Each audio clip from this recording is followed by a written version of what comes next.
Assalamualaikum warahmatullahi wabarakatuh. Perkenalkan, nama saya Rahmat Aziz Palarido dengan NPM 25313040. Hari ini saya akan mempresentasikan tentang ekonomi Islam. Tata tertib perkuliahan. Perkuliahan diikuti oleh mahasiswa yang sudah teregistrasi dan namanya tercantum dalam daftar peserta mata kuliah. Dan kalau tidak ada namanya, segera lapor ke BAK. 2. Mahasiswa hadir 5 menit sebelum perkuliahan berlangsung. Mahasiswa aktif dalam kegiatan perkuliahan kelas sekurang-kurangnya 75%.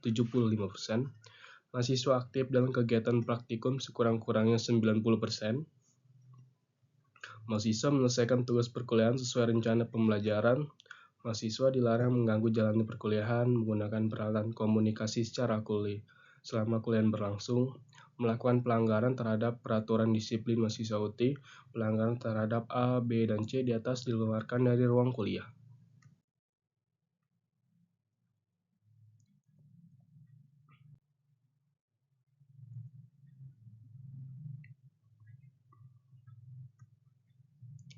Ekonomi Islam adalah suatu cabang ilmu pengetahuan yang berupaya untuk memandang, menganalisis, dan akhirnya menyelesaikan permasalahan ekonomi dengan cara-cara Islami.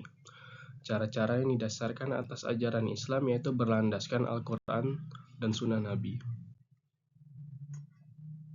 Ekonomi Islam adalah ilmu sosial yang mempelajari masalah ekonomi masyarakat yang diilhami oleh nilai-nilai Islam. Lemanan, ekonomi Islam adalah suatu upaya yang sistematik untuk memahami masalah ekonomi dan perilaku masyarakat dalam perspektif Islam. Khursyid Ahmad, ekonomi Islam adalah tanggapan para pemikir Muslim atas berbagai tantangan ekonomi. Dalam hal ini didasarkan pada Quran dan Sunnah di samping alasan dan pengalaman yang sidik.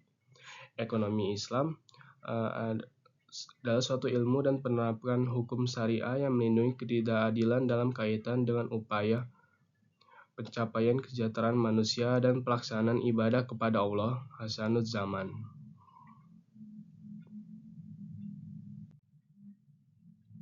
Selanjutnya ada tujuan ekonomi Islam. Meningkatkan ekonomi lebih makmur, menciptakan ekonomi yang adil dan merata, mewujudkan perekonomian stabil, mewujudkan perekonomian serasi, mewujudkan perekonomian yang menjamin kemerdekaan produksi, menciptakan ekonomi umat yang mandiri.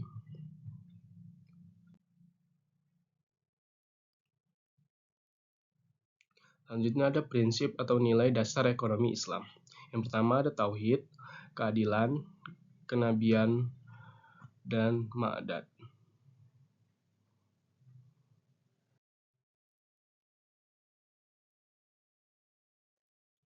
Lembaga-lembaga ekonomi Islam di Indonesia. Pertama itu ada Bank Umum Syariah, Asuransi Syariah, Lembaga Gadai, BMT, Baitul Mal wa Tamil, Pasar Modal Syariah.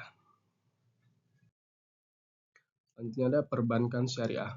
Perbankan Syariah menuju ke Bank Syariah, lalu ke Bank Umum, sama Bank Pembiayaan Rakyat Syariah. Lalu ada Bank Umum Konvensional menuju ke Unit Usaha Syariah, lalu dan Sistem Konvensional. Pengertian Bank Syariah. Bank yang melaksanakan kegiatan usaha secara konvensional dan atau berdasarkan prinsip usaha syariah, yang dalam kegiatannya memberikan jasa dalam lalu lintas pembayaran. Prinsip syariah itu ada pasal 1 butir 13 Undang-Undang Nomor 10 Tahun 1998. Prinsip syariah adalah aturan perjanjian berdasarkan hukum Islam antara bank dan pihak lain untuk penyimpanan dana dan atau pembiayaan kegiatan usaha atau kegiatan lainnya yang dinyatakan sesuai dengan syariah. Ada 5 prinsip bank syariah. Yang pertama, prinsip bagi hasil atau mudharabah, prinsip penyertaan modal atau musyarakah, prinsip jual beli barang dan memperoleh keuntungan murabahah, pembiayaan barang modal berdasarkan prinsip sewa murni tanpa pilihan atau ijarah, dan pilihan pemindahan kepemilikan atas barang yang disewa dari pihak bank oleh pihak lain atau ijarah wa istiqnah.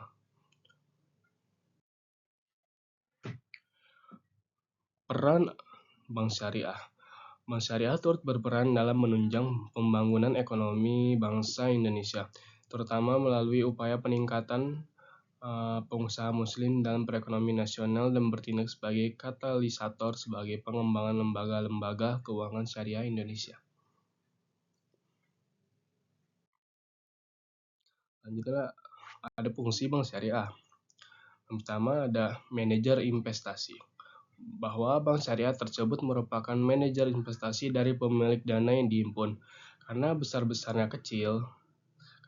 kecilnya pendapatan bagi hasil yang diterima oleh pemilik dana yang dihimpun sangat tergantung pada keahlian, kehati-hatian, dan profesionalisme dari bank syariah.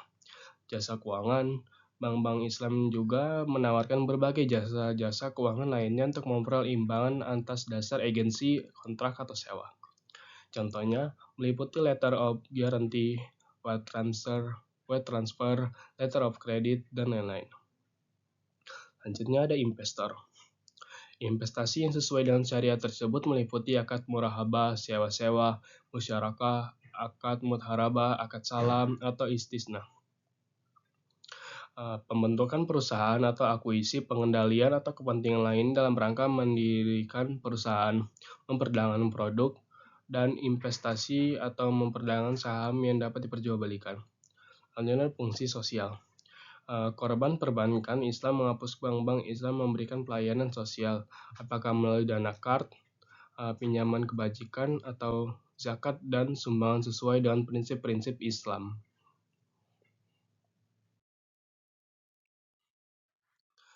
Ada apa aja sih kajian terhadap asuransi? Pemahaman terhadap asuransi konvensional adalah haram, yang tergantung dalam unsur gharar, maisir, dan riba. Unsur gharar terdapat pada bentuk akad yang melandasi penutupan polis. Akad yang terdapat pada asuransi konvensional dikategorikan sebagai akad tabaduli atau akad pertukaran, yaitu pertukaran pembayaran premi dengan uang pertanggungan.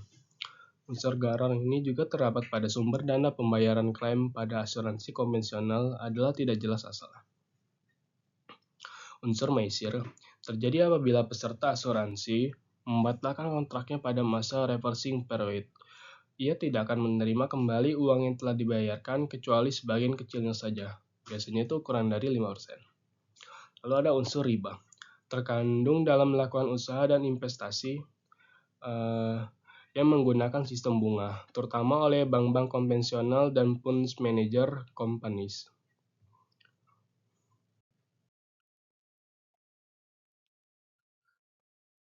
Definisi penggadaian syariah. Menjadikan suatu benda berharga dalam pandangan syara sebagai jaminan hutang dan memungkinkan hutang tersebut bisa dilunasi dengan barang tersebut atau sebagainya. Rukun dan syarat pegadaian syariah. Pertama ada rahin, yaitu orang yang menggadaikan. Murtahin, orang yang menerima gadai. Marhun, yaitu barang jaminan. Syaratnya mempunyai nilai menurut syariat, harus ada pada waktu akad, harus bisa diserahkan seketika kepada murtahin atau wakilnya.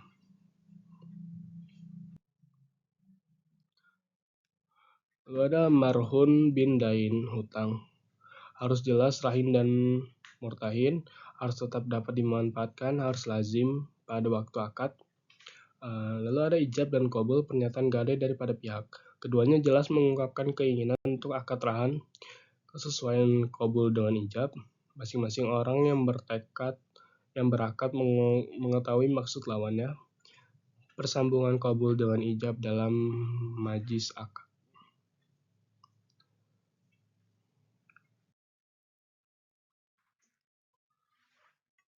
Pengertian Baitul Mal wa Tamwil atau BMT. Menurut Hussein dan Hasan Ali, BMT adalah lembaga keuangan mikro yang dioperasikan dengan prinsip bagi hasil. Menumbuh kembangkan bisnis usaha mikro dan kecil dalam rangka mengangkat derajat dan martabat serta membela kepentingan kaum fakir miskin. Ditumbuhkan atas dasar praksara dan modal awal dari tokoh-tokoh masyarakat setempat dengan berlandaskan pada sistem ekonomi yang salam, yaitu keselamatan, berintikan keadilan, kedamaian, dan kesejahteraan. Menurut Heri Sudarsono, BMT yaitu lembaga yang mengarah pada usaha-usaha pengumpulan dan penyaluran dana yang non-profit seperti halnya zakat, infak, dan sodako. Apa sih fungsi BMT itu ya? Jadi Baitul Mal atau bait itu sama dengan rumah, mal itu sama dengan harta. Jadi menerima titipan dana zakat, infak, dan sodako serta mengoptimalkan distribusinya sesuai dengan peraturan dan amanahnya. Baitul Tamwil, bait sama dengan rumah, at-tamwil pengembangan harta. Itu melakukan kegiatan pengembangan usaha-usaha produktif dan investasi dalam meningkatkan kualitas ekonomi dalam pengusahaan mikro dan kecil, terutama dengan mendorong kegiatan menabung dan menunjang pembiayaan kegiatan ekonominya. Dasar hukum BMT. Pertama itu ada dalil Al-Quran surat At-Taubah ayat 60 dan 103 yang menjelaskan tentang perintah berzakat di mana pada zaman Rasulullah SAW Baitul Mal didirikan dengan fungsi untuk menyimpan uang-uang zakat dan lainnya. Lalu ada dalil Al-Quran surat Al-Baqarah ayat 275 dan 280. Konsep dasar pasar modal syariah. Lalu yang pertama itu ada Al-Quran Sunnah Syariah, hukum dan aturan yang berisi perintah dan larangan dan ditetapkan oleh Allah Subhanahu wa taala kepada hambanya, fikih, penafsiran ulama terhadap syariah.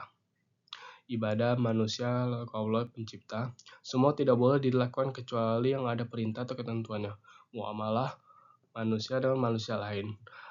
Semua boleh dilakukan kecuali jelas ada larangannya. Prinsip syariah di pasar modal.